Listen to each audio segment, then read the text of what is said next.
Hello, everybody, and welcome back to another episode in our WCW What If series in TEW 2020. I, of course, am CR Daredevil, and tonight we have a big show in front of us as the World Heavyweight Championship is on the line. Bret Hart defends the title against Cactus Jack in the main event. The winner of that will go on to Spring Stampede to defend the title against Owen Hart. On top of that, we also have a lot of other things happening tonight, including a just announced right before the show, or kind of at the start of the show, match that features Booker T going one-on-one with Vader, which should be a big-time matchup, and so much more. We opened up Nitro in front of 14,179 people at the Hartford Civic Center, with Dustin Rhodes walking into the arena for Nitro here tonight, when all of a sudden he gets jumped by the New World Order. He tries to fight back, but of course the numbers game is too much for him, and he gets beaten down and left laid out in the backstage area. Gets 70 rating, not too terrible, honestly, especially since they're all rated on overness. I need to fix some of these preset angles so I can not rate them on overness all the time, because this probably should have been rated on like fighting/selling or whatever, but nevertheless, Dustin Rhodes gets jumped at the start of the show by the New World Order. Of course, remember, he is one of the four who has a guaranteed title shot against the New World Order sometime here in a short amount of time. So we'll have to see what he's going to end up doing. But we move on from there. We have, in-ring wise, we have the Giant in the ring. Looks like he's getting ready for something when Diamond Dallas Page comes out. Page is not happy about what Giant's been doing recently. He's still trying to, prove that he can stop the Giant, that he can kill the Giant, so to speak. And the two have a bit of a back and forth promo battle. The Giant kind of laughing off the fact that DDP is supposed to be any sort of challenge, whereas DDP continues to talk about how he can stop any sort of Giant. He can take down any monster. He can defeat any big man and get his way to the WCW World Heavyweight Championship. When the two of them ended up coming kind of face to face, obviously there's a bit of a height difference, so there's kind of a little bit harder to get face to face. The Giant kind of laughs him off and goes to turn around when DDP attacks him from behind, and the two start brawling with each other. Staff and security come running out to try to break them apart, as clearly these two men in the near future are going to end up having to have a fight or a match with each other, and we'll have to see where things go from there. Then after that, in a big-time opening contest, about that had good wrestling, decent reaction from the crowd, Chris Jericho defeats Too Cold Scorpio in 13-18 by submission with a Lion Tamer, 80 rating for the match. Scorpio's first loss in WCW, although he's only had 5 matches. This is only his 5th match, but still. But a very big start to Nitro. Both men with 75 in-ring performances. A little disappointed on that. I was hoping Jericho would have been a little bit better, but he's slowly building still. He's still young. He's slowly building. But it still gets an 80, which is really good for an opening contest on Nitro. Of course, this is stemming from the tag team matchup a couple weeks ago when Sting introduced Too Cold Scorpio as his partner for that match, and those two defeated Sudden Impact. So this is Jericho's way of getting a little bit of revenge against Too Cold Scorpio. After the match, Jericho attacks Scorpio when Sting comes running out from the back and chases Jericho off to help out Scorpio. Gets 72 there. Losing heat for storylines today, but that's alright. They're hot enough at this point that it's not going to be a big deal. But Sting making the save, chasing off Jericho, who doesn't seem to want a piece of Sting on this night. But Jericho does get some momentum. I mean, he got a big victory there against Too Cold Scorpio, so there's that. After that, backstage segment where Raven and Al Snow are walking. When the Bad Babe approaches them again, she says she's begging with Raven once again. Raven asks if she's ready to accept the truth and come with him. And this time she's very hesitant about it.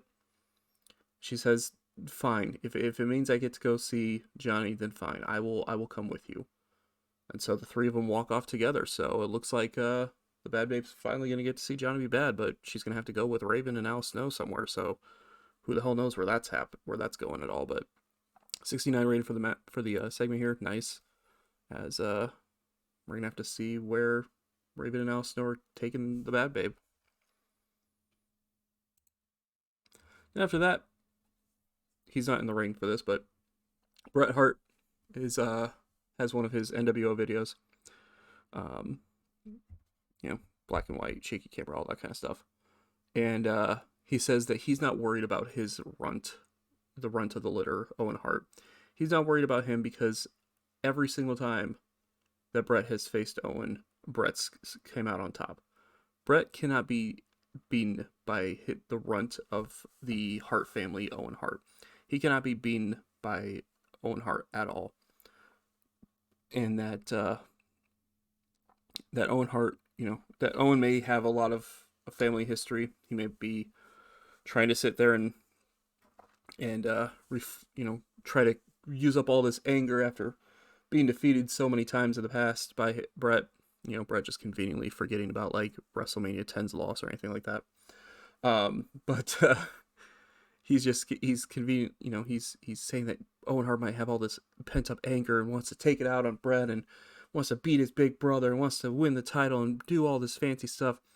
But Bret Hart is excellence. Bret Hart is professional wrestling, and Owen is not taking this world title anytime. And he doesn't even really mention anything about Cactus Jack, so he's just kind of already looking past Cactus here tonight, and is focusing on his brother and kind of bad-mouthing his brother, really saying that his brother has no chance against him. We'll have to see where that leads to, but 99 rating for this segment here. Very good stuff there. Then we get a brief little video kind of hyping up the upcoming match at Spring Stampede between Dean Malenko and Paul Levesque for the U.S. title. Kind of goes over Paul Levesque's run so far as the U.S. champion, and also looks at his time here in WCW, and then kind of covers some of the stuff for Dean Malenko recently as well, his run with the TV title, and him saying that he wants to work his way from the bottom, so that's why he's going for the U.S. title next. Like, kind of goes over a little bit of the history for these two men, and kind of sets up a nice little match for those two at Spring Stampede for the title. Then after that, in tag team action, we have the television champion Brad Armstrong and his brother Jesse James Armstrong getting a victory over Big Bubba Rogers and Shane Helms in 7:44 when Brad pinned Shane Helms with a Russian leg sweep. Honestly, not really a whole lot of story for this matchup. This was more just, getting the television champion on TV without having to have him defend the title every week. And it gets him teaming up with his brother over, who, I'm trying to get in action a little bit more often as well. They defeat Rogers and Helms, who are both being managed by Miss Alexandria York right now. She's kind of slowly starting to build up a little bit of a group there. But the Armstrongs are able to get the victory here in this matchup. So 64 rating, not too bad. Not too bad at all. Good to see that Shane Helms is already in a 47 in-ring performance. I mean, he's still super young, so could end up doing some good stuff with him. I gotta change that Jesse James Armstrong picture, though. He's not playing the roadie / cowboy gimmick here in WCW, so I gotta change that picture. But yeah, nice little victory for Brad and Jesse James here.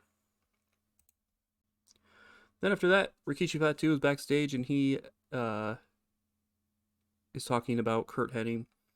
Of course, the recent issues between Fatu and Hennig have, continued to go on. Fatu says that Hennig is trying to act like he is a, total opposite from Rikishi Fatu, and the truth be told, they are true opposites. Rikishi actually cares about the fans. He actually, fights for his family. He actually fights for all of those out there who have been constantly told no, who have been constantly made fun of for their size or their color, their skin, or anything like that. Whereas somebody like Curt Hennig, Curt Hennig's, a great wrestler. He's a really great wrestler, but he's always been brash and cocky, and he's always, only cared about himself and all that. So he has no problem being considered an opposite of Kurt Hennig. He has no problem being considered different than Kurt Hennig, because at the end of the day, he knows that he's gonna be better than Kurt Hennig every single day of the week, and that if Hennig wants to have a match at some point to try to prove that that he's better than Fatu, then all Hennig has to do is just name the time and place. So looks like we're building to a match between those two. We'll have to see when that ends up happening. After that, a little bit of a rough segment, but I wanted to do it for the storyline purpose wise. Gene Okerlund's backstage with Alex Wright, Billy Kidman, and QT Suzuki, and they have an interview here that essentially leads to the three challenging the members of the Horsemen, Chris Benoit, Marcus Bagwell, and Mariko Ishida, to a match at Spring Stampede, a 6-person tag team matchup. I know there's talks about it before, but this is kind of the official challenge for them. So they're going to have to wait to see if the Horsemen accept the challenge. But nice little, not too bad, 51 segment. Alex Wright benefiting from having a hot catchphrase. So looks like we're going to have Alex Wright, Billy Kidman, and QT Suzuki versus Chris Benoit, Marcus Bagwell, and Mariko Ishida at Spring Stampede. That is if the Horsemen accept. And that should be a pretty interesting match. We've been building with this Wright and Suzuki stuff for a few months now, and we'll have to see if they're able to get the job done against the Horsemen. Then after that, in that aforementioned match, Booker T is able to get the victory over Vader in 10:27 by pinfall, the missile dropkick. Great back and forth match here. Great heat and good wrestling. 77 rating for the match. 75 from Booker, 83 from Vader. Stevie Ray came out and was watching from the stage, but he didn't actually come down to the ring. He was just kind of, looking disgusted about the fact that, whenever Booker was hitting on offense, and kind of cheering a little bit whenever Vader was on offense. But end of the day, Booker gets the victory and is able to get some more momentum on his side before an eventual matchup with his brother in the near future. Potentially eventual matchup, that is. 77 rating for that match, though. We go to commercial break. We come back, and we see Ron Simmons and Vader have gotten into a backstage. Big old brawl backstage happening between those two men as officials come running in to try to break things up. Of course, Simmons has been having issues with Vader for a few weeks now, and it looks like we might be heading to something between those two as well. But Vader, kind of a little bit tired from that matchup, however, still is in for a fight and has no problem taking it to Ron Simmons, and the two are just brawling with each other until security breaks things up. So 7-8 rating here. Good stuff there. After that, Gene Okerlund, not backstage, he's out on the stage, introduces Steven Regal. Regal comes out, and Okerlund asks him about his issues with Dustin Rhodes, asks him why he's having these issues over, and Regal says that he's already explained that he has already explained why the issues are happening. And the reason why he got involved last week is because Dustin Rhodes is still not respecting him. He's still not giving him the respect that Regal deserves, and that he's still not happy about the fact that Dustin Rhodes is getting all these opportunities when it should be Steven Regal's opportunities. Okerlund tries to press some more, try to find out more information, but Regal just ends up walking off at this point. So, Steven Regal clearly has an issue with Dustin Rhodes. We're going to have to see where things go from there. Of course, Dustin Rhodes got attacked earlier in the night by the NWO, but we'll have to see where things go from there. So 95 rating for this. Very good stuff there. Then after that, 98 rating. Steve Austin struggled with going off script. That's kind of weird, but all right. We see Dustin Rhodes backstage getting checked on by the medical professionals here in WCW. When Steve Austin and Owen Hart approaches, of course, the three do have some respect for each other and all that kind of stuff. And so Austin and Owen are kind of checking on Rhodes, and Rhodes is like, "Yeah, I'm fine. Like, I just want to get payback on those NWO punks over." Owen says that he's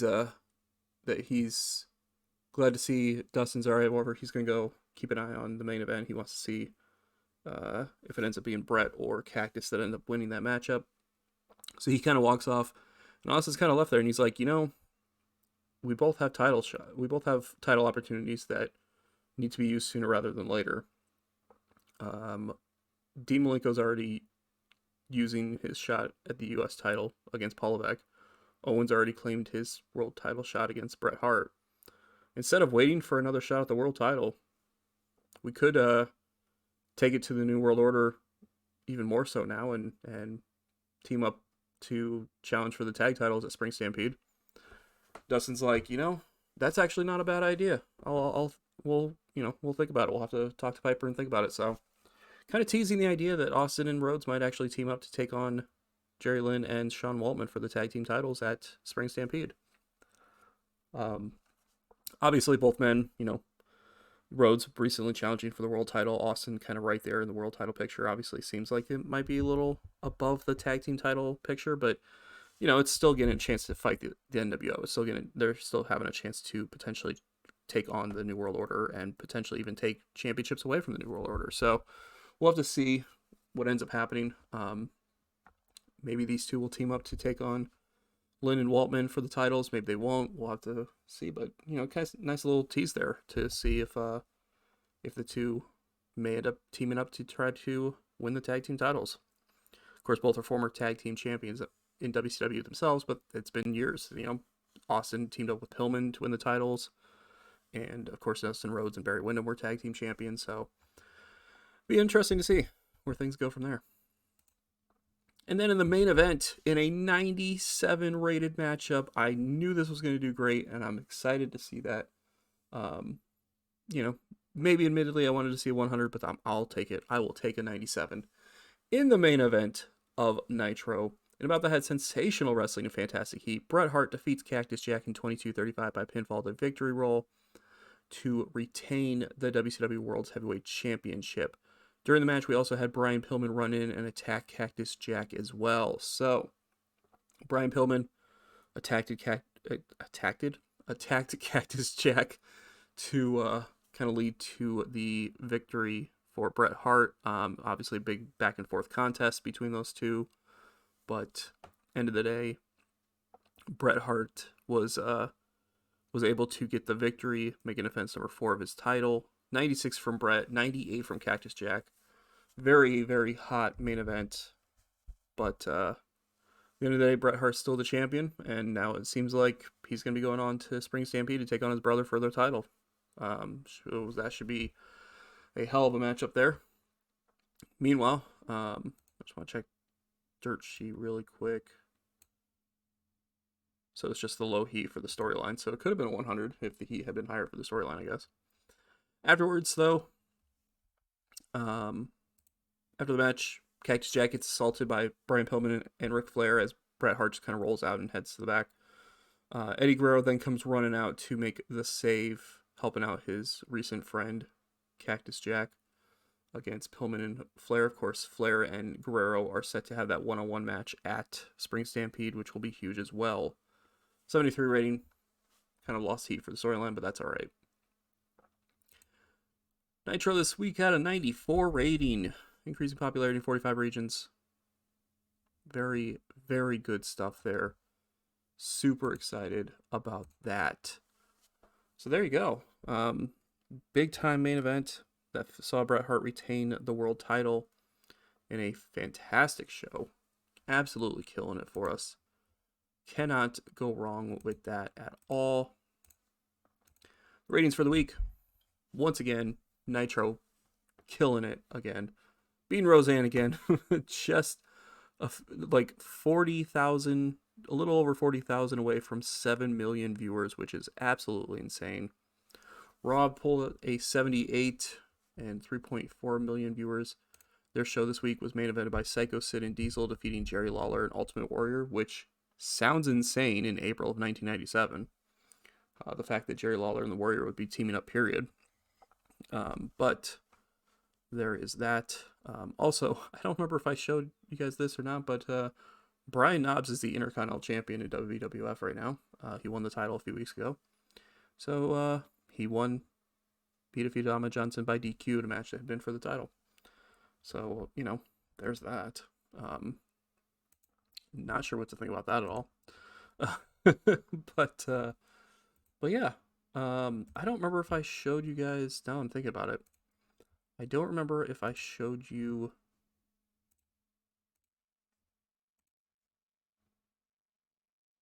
No, I didn't. Okay, so I don't.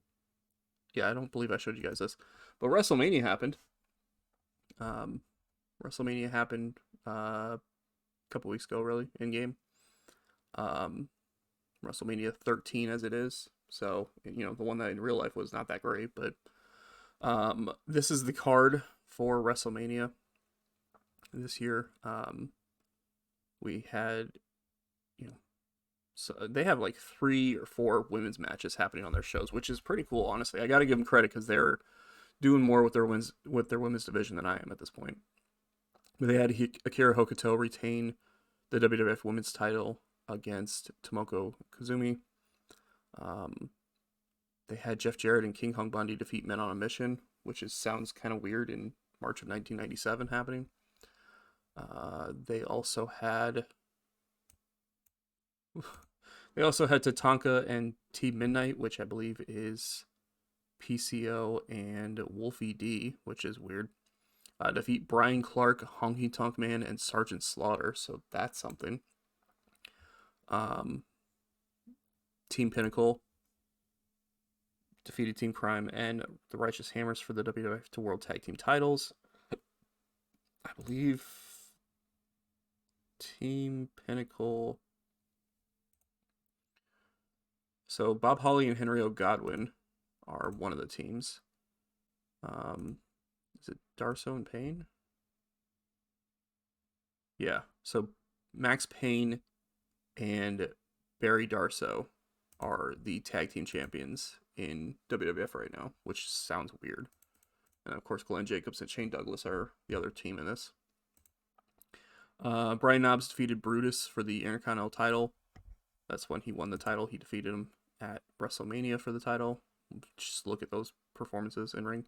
And then Warrior defeated Scott Hall, and then the main event, which honestly that actually would be a pretty dope main event, especially in March of '97. The Undertaker defeated Shawn Michaels, Diesel, and Psycho Sid to retain the WWF World Heavyweight Championship. So, fatal 4-way matchup to main event WrestleMania that saw the Undertaker retain his championship, which got a 99 rating. So one of the best matches of the year so far, really. So really great stuff there. It only got an 83 overall though because the rest of their show was kind of just rough there, but pretty good stuff there. I wanted to check really quick and see. Okay, so just to show that Bret Hart Cactus Jack match actually tied for our best match of all time. Eddie and Cactus defeating Ric Flair and Brian Pillman at Uncensored a few weeks ago was a 97 as well. So within the last few weeks, we've had our 2 best matches in the series so far.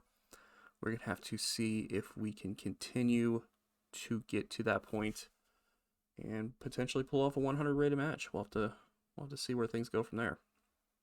And our TV ratings continuing to grow, as you see there,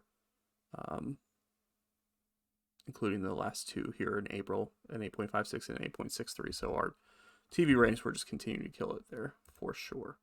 But that's going to do it for us today. Thank you all for watching. Definitely appreciate it. Hopefully you guys are continuing to enjoy the series, and we will catch you all in the next video.